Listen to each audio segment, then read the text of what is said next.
13 वर्षांच्या मुलीवर लैंगिक अत्याचार करून तिची निर्घृण हत्या करणारा आरोपी विशाल गवळीनं मुंबईतल्या तळोजा मध्यवर्ती कारागृहामध्ये आत्महत्या केली आहे। ही घटना पहाटेची आहे आणि आरोपीनं शौचालयामध्ये गळफास घेतला। ही घटना पुढे आल्यानंतर कारागृहामध्ये एकच खळबळ निर्माण झाली आहे। डिसेंबर महिन्यामध्ये कल्याणच्या कोळसेवाडीमधून अल्पवयीन मुलीला फूस लावून स्वतःच्या घरी त्यानं आणलं होतं आणि तिच्यावर लैंगिक अत्याचार केला आणि त्यानंतर आरोपीनं तिची हत्या केली होती।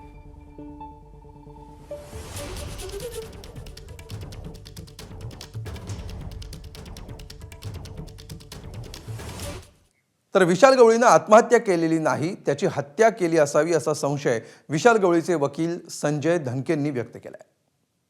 सगळे बाथरूमला काढतात, सगळ्या कायद्यांना बाहेर, त्यावेळेस त्यांनी काहीतरी केलेलं म्हणून टॉवेलने आत्महत्या, टॉवेल गळ्यांना बांधून आत्महत्या केली असं सांगितलं जाते। खरं काय अजून कळणार नाही जोपर्यंत मी तिथे जात नाही। मला 100% संशय पोलीस यंत्रणेने मारलेला जेलात तो, कारण अक्षय शिंदेच्या बाबतीत पण असंच झालं होतं आणि ती भीती होती म्हणून मी न्यायालयाला अर्ज पण दिला होता। जेव्हा त्याची PC चालू होती 20-25 दिवसाआधी भेटलो होतो, जेलला विजिट घेतली त्याची।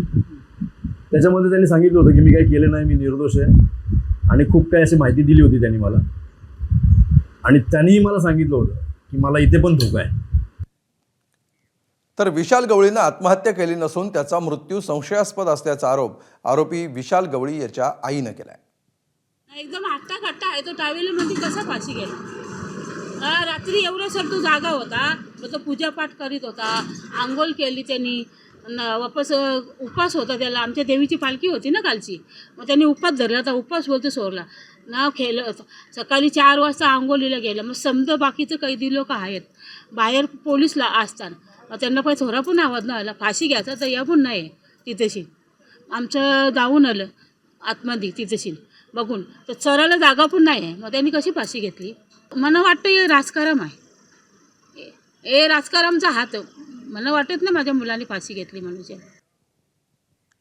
तर नराधम विशाल गवळीनं तळोजा कारागृहामध्ये आत्महत्या केल्यामुळे पीडित मुलीच्या वडिलांनी देवाची पूजा करून मुलीला श्रद्धांजली वाहत सरकारचे आभार मानले। मात्र विशाल गवळीचे वडील आणि त्याचा भाऊ यांची कल्याणमध्ये दहशत आहे। त्यांच्याकडून आमच्या कुटुंबाला त्रास किंवा हल्ला होऊ शकतो, त्यांच्यावर कारवाई करावी अशी मागणी पीडित मुलीच्या वडिलांनी केली आहे।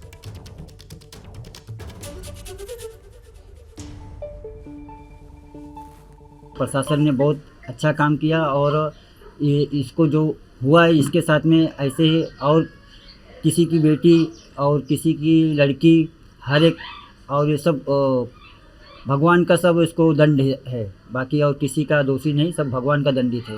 जैसे को तैसा होता है, जैसे कि तैसा साथ में हुआ है उसके। हमको न्याय प्रशासन और सरकार ने हमको न्याय दिलाया है, हम उनके बहुत बहुत धन्य आभार व्यक्त करता हूँ। तर नेमकं हे सगळं प्रकरण होतं काय पाहूया ग्राफिक्सच्या माध्यमातून। 24 डिसेंबर 2024ला 13 वर्षांच्या मुलीचं अपहरण झालं।